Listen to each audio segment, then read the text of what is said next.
कुछ तो मजबूरियां और दबाव जरूर हैं, वरना ऐसे ही कोई प्रधानमंत्री अपनी मूल विचारधारा को दबाकर नहीं रखता। एक बार सदन में खड़े होकर प्रधानमंत्री अटल बिहारी वाजपेयी ने कहा था कि प्रधानमंत्री पद की कुछ मजबूरियां होती हैं। आज ऐसा ही कुछ इशारा प्रधानमंत्री मोदी ने किया है। अब अगर देखा जाए तो भारत में आयुष मिनिस्ट्री को बजट के नाम पर ज्यादा कुछ खास नहीं मिलता। ऐसा इसलिए भी है कि हम दिमाग से अंग्रेज हो गए हैं।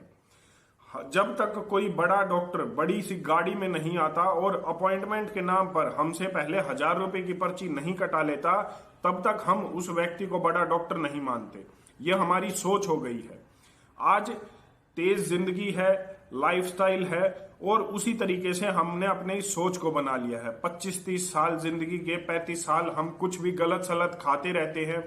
रिफाइंड ऑयल हम खाएंगे, बाहर की चीजें हम खाएंगे, केमिकल्स से युक्त खाना हम खाएंगे, न जाने बाहर क्या क्या बिकता रहता है। स्वादिष्ट खाने के नाम पर जहर भी बिकता है, उसको खाएंगे। लेकिन जब हम बीमार होते हैं तो हमें फटाक से आराम चाहिए। ऐसा डॉक्टर जादू कर दे कि वो एक गोली दे और हमारी बीमारी कट जाए। यह हमारी सोच हो गई है, और इसी सोच का फायदा आज विदेशी कंपनियां उठा रही हैं, ये दूसरे देश उठा रहे हैं।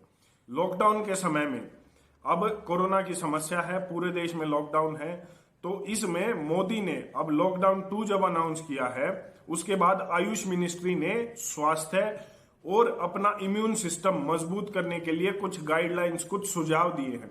उनको मोदी ने इंस्टाग्राम पर अपनी जो है आईडी से शेयर भी किया है।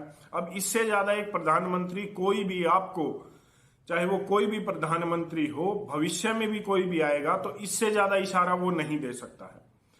प्रधानमंत्री मोदी ने आयुष मिनिस्ट्री की इन गाइडलाइंस को जो है अपनी आईडी से शेयर करके ये कहा है कि आयुष मंत्रालय ने स्वास्थ्य और इम्यूनिटी को मजबूत करने के लिए कुछ आसान उपाय बताए हैं, जिनमें से कुछ उपाय ऐसे हैं जो मैं वर्षों से कर रहा हूं।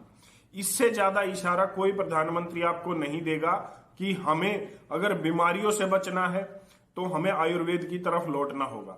इसमें जो बात प्रधानमंत्री मोदी न कह पाए वो मैं आपको कह देता हूं कि जो समस्या अब चल रही है, चाहे वो कोरोना की समस्या हो या कोई भी और समस्या हो, बीमारी हो, उसको आयुर्वेद से ठीक किया जा सकता है।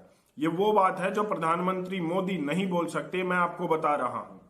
उन पर भी दबाव है, बड़ी बड़ी लॉबीज हैं इनके खिलाफ, लेकिन ये सच है। आयुष मंत्रालय ने कुछ गाइडलाइंस जारी की हैं, वो गाइडलाइंस भी मैं आपको बता देता हूं। ये प्रधानमंत्री मोदी ने, जैसा कि मैंने बताया, शेयर की है। गर्म पानी हमें पीना चाहिए, कम से कम सुबह 30 मिनट योग, मेडिटेशन, प्राणायाम करना चाहिए। इसके साथ हमें काढ़ा पीना चाहिए, तुलसी का, दालचीनी का, काली मिर्च और मुनक्का मिलाकर। इसके बाद गाय के दूध में हल्दी डालकर हमें पीनी चाहिए। इसके साथ साथ हर रोज सुबह 10 ग्राम च्यवनप्राश खाना चाहिए।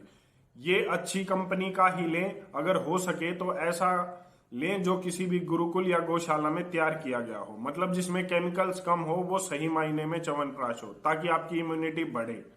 इसके बाद कुछ और उपाय आयुष मिनिस्ट्री ने बताए हैं कि हमें नाक में 2 बूंद नारियल तेल या गाय का घी डालना चाहिए। इसके साथ साथ खानपान सेहतमंद रखे, तला भुना ज्यादा ना खाए। अगर खांसी, जुकाम, बुखार या कुछ ऐसा होता है तो घबराए नहीं, चिकित्सक की सलाह लें। ये सब गाइडलाइंस है जो आयुष मिनिस्ट्री ने बताई हैं, और इनका प्रभाव या इनको हम सिर्फ इसीलिए नहीं करना है हमें कि ये समस्या आई हुई है, इनको जीवन में अपनाए रखना है ताकि हम स्वस्थ भी रहें। अगर कोई भी समस्या आती है तो उस समस्या में भी हम स्वस्थ रहें। आयुष मिनिस्ट्री की सलाह माने। नरेंद्र मोदी प्रधानमंत्री हमारे किस तरफ इशारा कर रहे हैं उसको समझे, वो सलाह जरूर माने। स्वस्थ रहें, समृद्ध भारत में अपना योगदान दें। धन्यवाद।